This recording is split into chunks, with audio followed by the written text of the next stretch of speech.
The detention bay of the Nexus orbital station hummed with the electric buzz of containment fields. Darren Holt wiped the grease from his hands as he walked past the massive holding cells, each one designed to contain the galaxy's most dangerous creatures. He wasn't supposed to be here. Maintenance crews were forbidden from entering the detention wing after dark.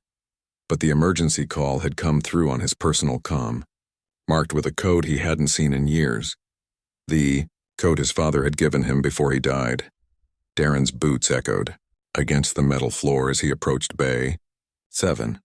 The containment field flickered erratically, casting strange shadows across the walls. Inside, two massive forms lay motionless, their scales shimmering even in the dim light. Dragons. Not the mythical creatures from Earth's ancient stories, but the real thing. Draconis stellaris, one of the oldest sentient species in the known galaxy. These two were magnificent.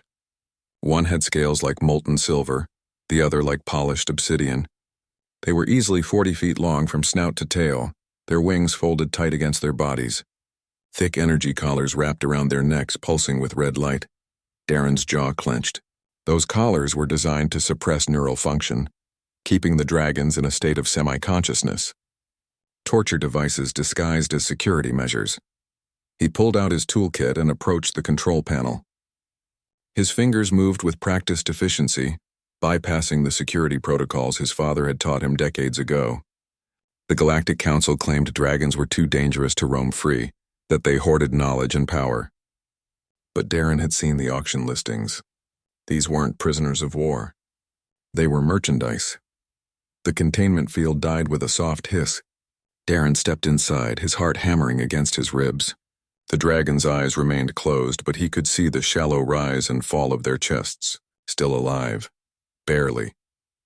Working quickly, he disabled the energy collars. The moment the devices powered down, both dragons gasped, a sound like thunder rolling across a metal sky. Their eyes snapped open, glowing with inner fire. The silver one locked its gaze on Darren, pupils dilating with recognition or perhaps confusion. "Easy," Darren whispered, raising his hand slowly. "I'm getting you out of here." The obsidian dragon lifted its head, chains rattling. When it spoke, its voice resonated in Darren's mind rather than his ears. "You are human?" "Last time I checked," Darren replied, moving to unlock the physical restraints. "And you're about to be free. Can you fly?" The silver dragon stretched its wings, experimentally wincing. "We have not flown in 3 cycles. They kept us drugged." Her voice, definitely female, carried a musical quality that made Darren's chest ache. "Who are you?" the obsidian dragon demanded, rising to his full height. Even weakened, he was terrifying. "Why does a human risk his life for our kind?" Darren pulled the last restraint free and stepped back. "Because keeping sentient beings in cages is wrong, and because my father told me that if I ever got the chance to help a dragon, I should take it. He said they'd know what to do." The two dragons exchanged a look that carried centuries of silent communication. The silver one, Syreth, Darren somehow knew, stepped forward and lowered her enormous head until her eye was level with his face. "Your father was Michael Holt." It wasn't a question. Darren's blood ran cold. "How did you—" "We knew him," Valen the obsidian dragon said softly. "He was the last keeper, and it appears you are meant to be the next." Before Darren could respond, alarms shrieked through the station. Red lights strobed across the walls. He'd tripped something, or maybe the guards had finally noticed the containment breach. "We need to move," Darren said urgently. "My ship is in Bay 12. It's small, but we will not fit in a human vessel," Sirath said. "But we do not need to. Tonight, Darren Holt, we reveal to you what your father died protecting." Valen moved to the exterior wall and pressed his clawed hand against it. The metal began to glow, then melt, as if the dragon's touch commanded reality itself. Within seconds, a hole large enough for them to escape through opened to the void of space. Darren stumbled backward. "Wait, I can't." Sirath's tail wrapped around him gently, pulling him close to her body. "Trust us as your father did. We are not merely dragons, Darren. We are guardians of the celestial flame, the source of all faster-than-light travel in this galaxy. Every jump drive, every warp engine, every piece of technology that allows species to traverse the stars. It all stems from the knowledge we protect." Valen spread his wings, and they began to glow with ethereal light. "The Galactic Council knows this. They sought to enslave us, to extract the secrets by force.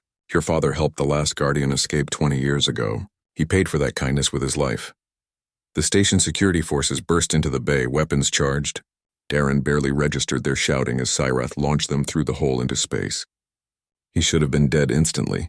Explosive decompression, freezing temperatures, vacuum. But a shimmering field of silver-white energy enveloped him, warm and breathable. We are not defenseless. Little mechanic, Cyrath said with what might have been amusement. And you are now bound to us as your father was bound to our parents.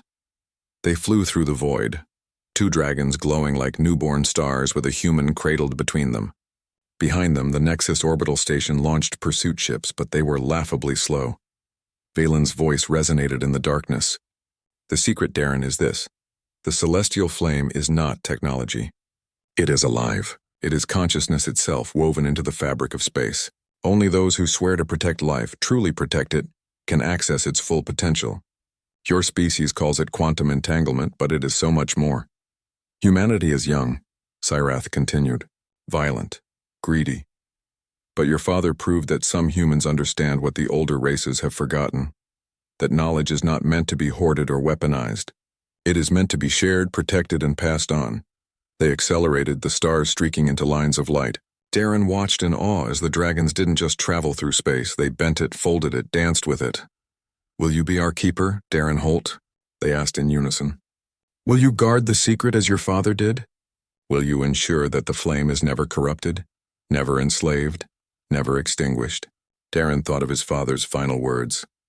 Some truths are worth dying for, but more importantly, they're worth living for. He looked at the magnificent beings who had chosen to trust him, a simple mechanic with grease under his fingernails and hope in his heart. Yes, he said, I will. The dragons sang then, a sound that resonated across dimensions, announcing to the universe that humanity had a new guardian. And in the space between stars, Darren Holt accepted a burden and a gift that would change his species' destiny forever. Behind them, the pursuit ships turned back. They had no hope of catching creatures who commanded the very essence of travel itself.